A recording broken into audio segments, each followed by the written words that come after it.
বন্ধুরা, গরুর পুরাণে ভগবান বিষ্ণু গরুরকে মানুষের মৃত্যু, যমলোক যাত্রা, নরকজনি তথা সম্প্রীতির মতন বিষয় সম্পর্কিত অনেক বৈশিষ্ট্য এবং রহস্যময় প্রশ্নের উত্তর দিয়েছেন।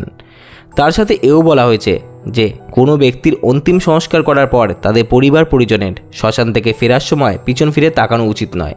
আসলে এর প্রধান কারণ কি, তাই আজ জানবো এই ভিডিওর মাধ্যমে। বন্ধুরা, ভিডিওটি ভালো লাগলে লাইক এবং শেয়ার করবেন এবং চ্যানেলে নতুন হলে সাবস্ক্রাইব করতে ভুলবেন না। তাহলে বন্ধুরা, আর দেরি না করে চলুন শুরু করি আজকের ভিডিও।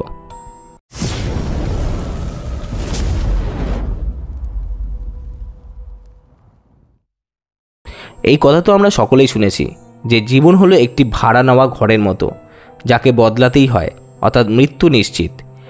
এরপরেও বেশিরভাগ মানুষ এই বিষয়ে কথা বলার থেকে এড়িয়ে চলে আর মৃত্যু শব্দকেও ভয় পায়।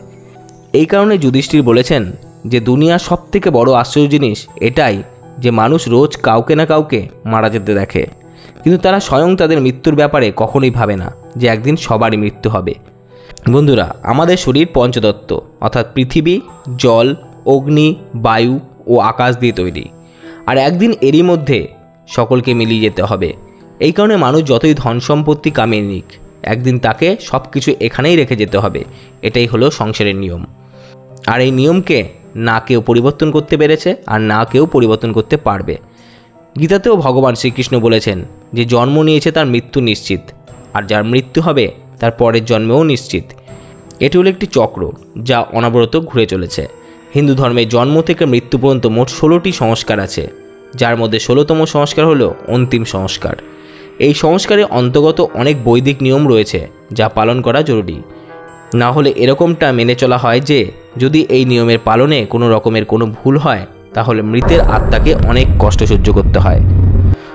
সূর্যাস্তের আগে দাহ সংস্কার করা, কপাল ক্রিয়া তথা পিণ্ডদান এবং শ্রাদ্ধকর্ম এরকম কিছু নিয়ম রয়েছে, যার উল্লেখ আমরা গরুর পুরাণে পেয়ে থাকি।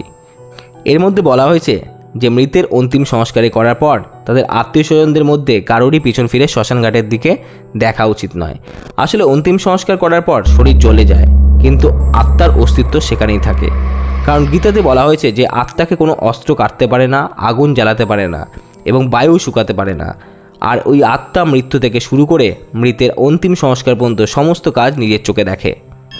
গরুর পুরাণে আরও বলা হয়েছে যে মৃত্যুর পরেও কিছু লোকের আত্মা তার আত্মীয়ের সাথে মায়া জড়িয়ে থাকে। আত্মা মায়া জড়িয়ে যাওয়ার কারণে কিছু ব্যক্তির আত্মা তার আত্মীয় পরিজনের চারপাশে ঘুরে বেড়ায়। এই পরিস্থিতিতে মৃতের আত্মার মুক্তির জন্য অনেক সমস্যা হয়। এই পরিস্থিতিতে মায়া কেটে যাওয়া খুবই জরুরি, কেননা যদি এরকম না হয় তাহলে মৃতের আত্মার পরলোক গমন সম্ভব হয় না। মৃতের আত্মা এবং পরিজনের মধ্যে এই মায়ারূপীর সুতোকে কেটে ফেলার জন্য এক স্পষ্ট আদেশ রয়েছে যে অন্তিম সংস্কারের পরে কোনো আত্মীয় স্বজন যেন পিছন ফিরে না দেখে। যদি কেউ পেছন ফিরে দেখে তাহলে মৃতের আত্মা মনে করবে আত্মীয় পরিজনদের মনে তার জন্য এখনও অনেক টান বা মায়া রয়েছে, আর সেই কারণে ফিরে আসতে পারে। আর যদি কেউ পেছন ফিরে না দেখে তাহলে মৃতের আত্মার এটি বুঝতে সহজ হবে যে তার এই লোকের সময় শেষ হয়ে গেছে এবং সে তার মনকে অন্য লোকে যাওয়ার জন্য প্রস্তুত করে নেবে। মৃতের আত্মা আর এই লোকের মধ্যে স্থাপিত সম্পর্ককে ভাঙার জন্য আরও অনেক কর্মকাণ্ড রয়েছে যা 13 দিন পর্যন্ত চলে, যার মধ্যে পেছন ফিরে না দেখা প্রারম্ভিক কর্মের মধ্যে পড়ে। শ্মশানে জ্বলন্ত চিতার দিকে পেছন ফিরে দেখার কারণে মৃতের আত্মা জীবিত ব্যক্তিকে প্রভাবিত করে বিরক্তও করতে পারে। এই কারণে শ্মশান থেকে ফেরার সময় বাচ্চাদের সবার প্রথমে রাখা উচিত। বন্ধুরা, পেছন ফিরে না দেখা এটি এক রকমের আদেশ, যা বোঝায় এখন তোমার সাথে আর জীবিত মানুষদের এবং তোমার আত্মীয়দের সাথে সম্পর্ক ভাঙার সময় চলে এসেছে। মায়ার বন্ধন থেকে মুক্ত হয়ে এবার মুক্তির জন্য এগিয়ে যাও।